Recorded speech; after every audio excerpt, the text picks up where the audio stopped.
Okay, well, senior interviews continue. Ann and I get a chance. You can't see off camera, but here in the gym, there, all the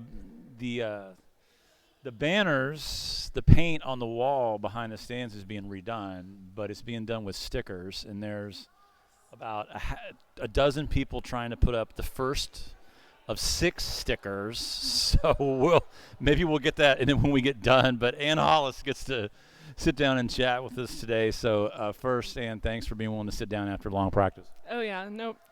Never can't get tired. Got to keep going.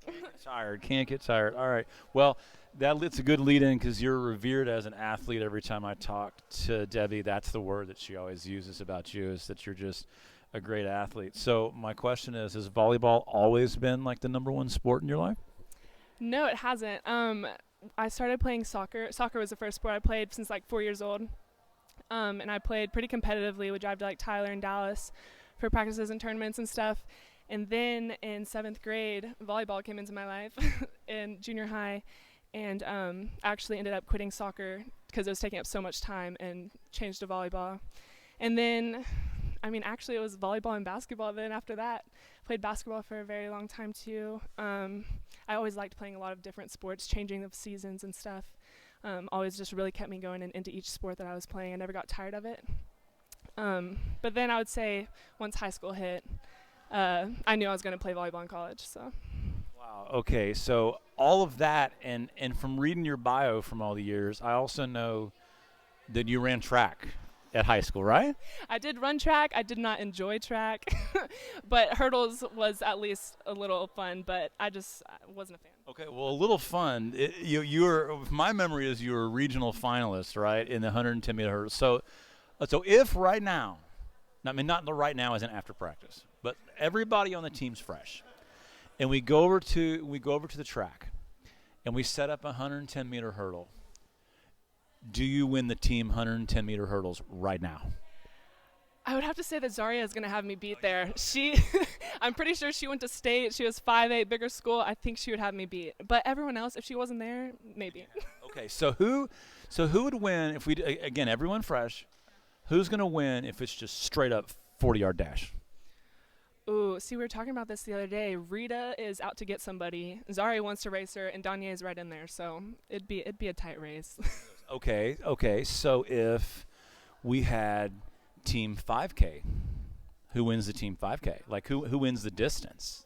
Endurance? I feel like maybe Corinne is pretty good at endurance. I don't know about any of the freshmen. For some reason, I feel like Dara could maybe run a 5K, but I don't know. All right, so you're from Longview, Spring Hill, and so give me. I don't know that I've ever heard completely the story of like how you got to SFA. One thing I've always wanted to ask you is, were you recruited elsewhere? So I didn't really do a very good job of getting myself out there, and like playing at a smaller club. We didn't always like win the tournaments and like go to like nationals and all that stuff. So it was hard to get in contact with bigger schools.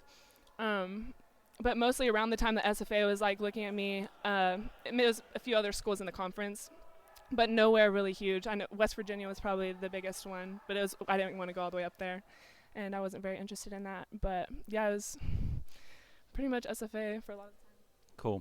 Cool. So freshman of the year. Honestly, we talk about things like black ink, honors that athletes get. I wrote some of them down and I stopped because I just feel like I couldn't ask a question in a feasible amount of time with all the honors. But the two biggest ones, maybe freshman of the year and last year's setter of the year. And what's amazing about the setter of the year last year is that, as people know, we ran a 2-setter offense. So how did that resonate with you? I know that maybe after the season ended, you had a chance to kind of think about that, but have you had a chance to step back and think about that accolade when it wasn't just a 1-setter primary? Yeah. I wasn't ever really expecting to get that award because of the running a 6'2". But yeah, I just trusted that they, saw what the impact that I had on the court, and they did, so it turned out good. I think as the season wore on, I always try and pick my own lists on stuff like that. It became clear to me that you were in the running for that. Like the longer the season went on, I kept thinking about it. I'm like, I think Ann's going to win Setter of the Year despite all that. So, do you keep up with? Are you kind of a stats person? Do you kind of keep up with how other people in the conference do, or you just kind of tunnel vision, don't look at all the numbers from around the conference? I really don't. I think the numbers can get in my head if I do try to like make a certain thing. I just go all out every game, every practice, and like whatever happens. All I can do is try my best. So. I know that when we go like at tournaments, like next weekend when we're all in Dallas or Arkansas, I know that when you guys have downtime or you're in the stands, you've got responsibilities. You're scouting other teams. Okay, but imagine that you're just at a volleyball tournament. You're not playing in it. You're not there to scout another team. What do you watch? Do you watch the setters? Do you just watch the ball? Like when you watch volleyball, what do you watch? Yeah, I think since I have become a setter, I really do appreciate like the good plays that the setters make and just their hustle, because sometimes they go unnoticed. They give a perfect ball, but it's still the hitter that gets this stuff, and I'm like, wow, that was an amazing set. So I think I really do appreciate that and like the hustle plays a lot, because I see people bounce balls every day, but like that's not always what impresses me. So. We'll talk about football here in a second with your family heritage, but one thing that people taught me when I was young was if you really kind of wanted to learn about a sport deeply, to not watch the ball. And so like when I watch volleyball just to watch it, I just isolate on one player and just watch. You ever do that? Just like take your eyes completely off the ball and be like, I'm just going to follow the libero like wherever she goes and just see what it looks like. Yeah, sometimes that's the most fun thing is just watching people's, for one, reactions to plays. Some people are really funny whenever you watch them when the ball's not at them. But yeah, just seeing how they handle each situation and like how hard they play whenever the ball's not coming at them too tells a lot. Every year, and let me see if I can get it here. Coach Humphreys puts out a team book. This year, the acronym on the front is FAITH, and I get this book because it's got all the travel in there. So like I know which hotel you guys are at and stuff like that. But there's all kind of goodies in here, and like it's kind of I mean these aren't like printed for everybody to see. So like y'all can't see mine. I'm not going to show it to every page to you. But one thing that's in there is some sort of a survey of colors where you took a personality profile thing. Okay. So I want you to explain this, but what I noticed is that this is some personality profile test or something, and you and Adler are the only ones that come back green. Like they score people by colors. And I looked at that and I'm like, if Adler's a green and Ann's a green, then I bet I'm green. So like what does green mean? I want to see if green means what I think it does. Yeah, so a person that is green is really analyzes themselves and everyone else. You could say it's like math science oriented as well. Intelligent and just like, really analyzing everything is the main. I thought maybe the characteristic was analytical because Adler's that way. I mean, I like to talk numbers with Adler, and of course, we'll get into it in a minute, but Ann's a biology major, and of course, I'm a math geek, so I thought, I bet I would score green. Even though I don't know what this is, I bet I would score green on this. Okay, so on the academic side, you talked about, your route to SFA was just kind of a natural one. Local kid, they kind of recruited you. Of course, very athletic family. We'll talk about that in a second. But both parents to Rice, okay? So was there a sort of academic culture in your house growing up too? Yeah, I think everyone has always held high standards academically. Just trying hard, me and my brother, all of us really. It's always been very important, but I also knew that I wanted to play a sport in college, and so I knew I could still get a great education here and stuff. So this interview isn't about me, but I will interject my one Rice story. I did apply to Rice. I grew up in Houston, and I applied to go to Rice. So at the time that I was trying to go to Rice, they actually had an interview for all the prospective candidates, and I got asked to come and do an interview. I show up for the interview. The interview goes so bad. I mean, like, the dean that was interviewing me, I mean, I did so horrible in the interview. When I walked out of the office into the parking lot, it was a bright sunny day, and this big black cloud occluded the sun. And I'm like, I'm done. I'm not going to Rice. That about summed up your interview. That was it. That was the sum total of my chance of ever going to Rice. So how have you handled all the lab work, being a biology major? Like, how's the scheduling been with needing to be in courses that have so many labs? Yeah, labs are definitely the hardest thing to work around.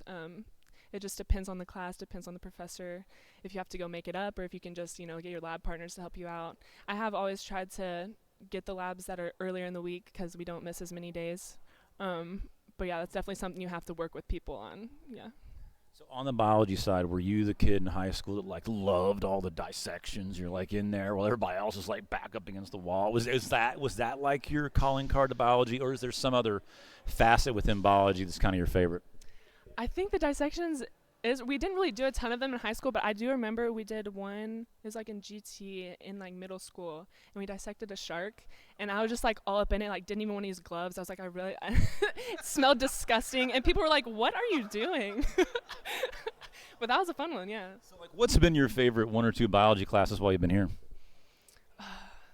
Maybe. I think Professor Mullen's zoology was pretty cool. Mostly he was a very cool teacher, very into his job, loved it. I don't know, not botany. That one was not fun. I wondered if it was the plant side or if it was more of the animal side. Yeah, definitely not plants. Okay, hold on. For the next question, I gotta put some stuff down. I got a prop, so hold on.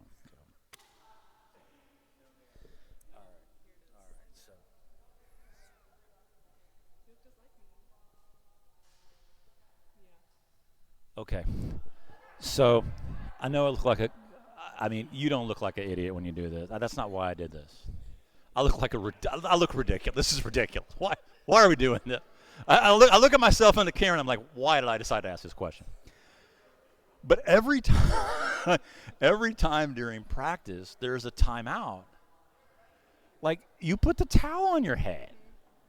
Now, I know Nina does it too a little bit, and there's a few other people, like Zara will wrap it around herself like it's, like just this robe or something.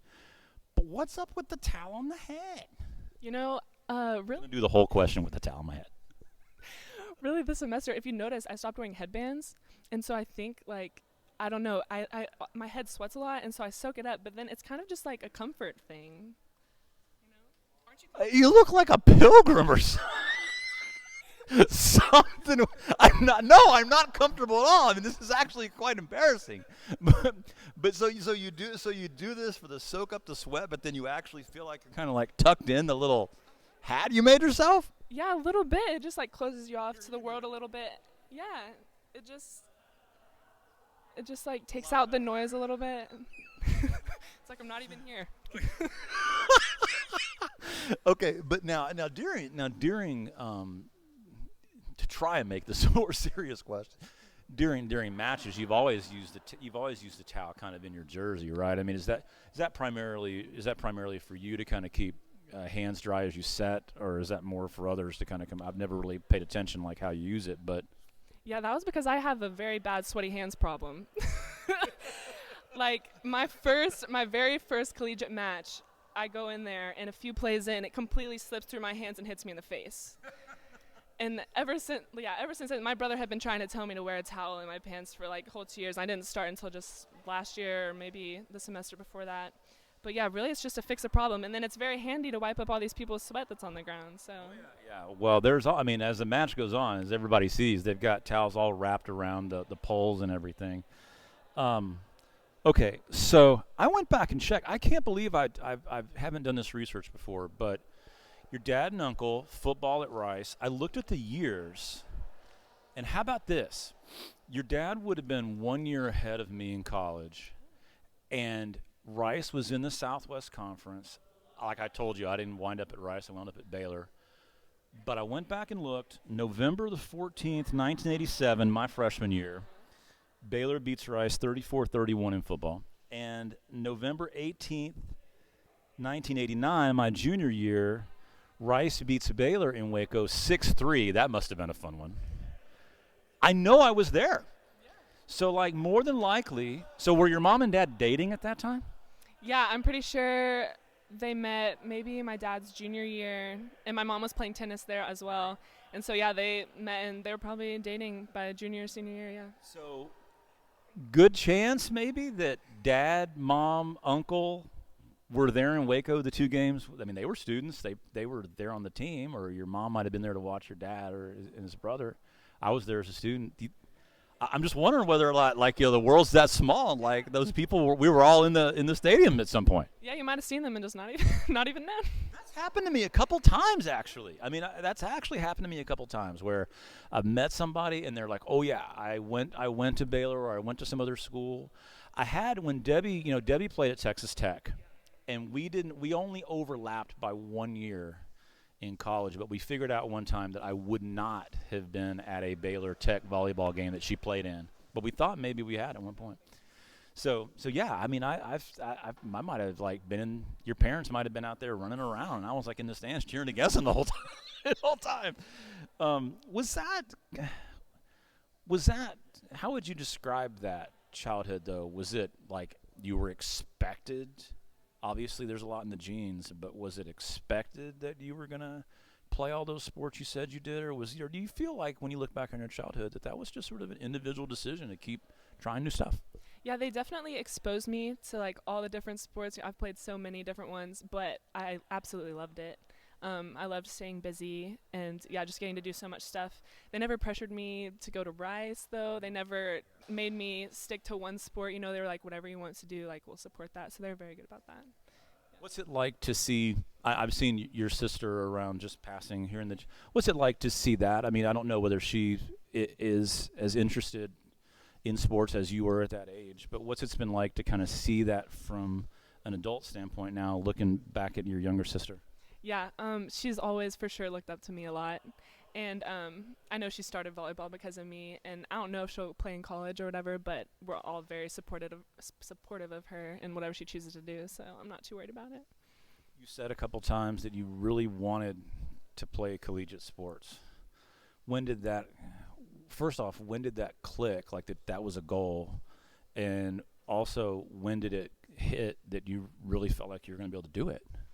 Yeah, I think probably because of my parents and also my brother that was an athlete, I think I always assumed that I would. And just because I played sports my entire life, every season of my life, it was just a part of it. And so I couldn't imagine going somewhere and not playing. Yeah. So do you feel like, though, now that you're in your 4th year of doing it, do you ever look back and go, wow, I thought maybe it was going to be, it's harder than what I thought? Yeah, it for sure. There's a few things that took me by surprise, but yeah, I mean, I always rise to the challenge, I feel like, and yeah, I didn't expect it to be super easy, and there's been so many people to help me through it, so it's been good. You feel like when you're done that volleyball or athletics in any other shape or form will be part of what you do, or I mean, are you interested in any way, or are you just ready to walk away at some point, or how do you feel like the progression might be? Yeah, I don't think that I'll be playing very much court volleyball after I'm done because, you know, losing like the skill and stuff, I think that would get very annoying. But I've always told people I could see myself playing tennis. I have always like played that for fun. I enjoy it a lot. And maybe like swimming or something, like in the indoors in winter and stuff, you know, just keep it good. Was that the way your parents were growing up, like after they had finished, your mom playing tennis in college and your dad and uncle at football in college? When you were young, were your parents like that too, always kind of trying new sports or still out there kind of being active in things? So they were always very active. We'd always like go hiking and stuff. My dad did have a bad knee though after football, so he didn't do as many different sports. But my mom is actually still playing tennis sometimes. She's in like a little league and everything. She's very good. She could wipe me out easy, so. Cool. Okay, so biology degree, no season right on us here, but talk a little bit in the last question about future plans. What do you see post SFA for next steps for you? Yeah, so I am in the middle of applying to med schools right now. I've applied to about 10 over Texas. I've gotten one interview coming up. It'll be in September. out in Fort Worth. Hopefully I get more. But yeah, the plan is med school next year. So. Have you had anybody that served kind of as a mentor that's gone before you, that's done it, that's kind of been able to give you advice, back casting to this point in your life about that? Yeah, so my dad is a family physician, and so he went through this process a long time ago. It's not exactly the same, but my brother is actually just started med school in Kansas City, and so he's been through it. I can come to him with all my questions, and it's great. So with two people in the family that have gone through this, one thing I've always wondered, with doing what I have to do on the academic side, needing a terminal degree to do it, I kind of know the process by which, like, a PhD in science would pick an area. But talk to me a little bit about when in this process does a med student begin to develop specific interests or subdisciplines in medicine? Yeah, so when you go to med school initially, the first 2 years or so, you get exposed to everything.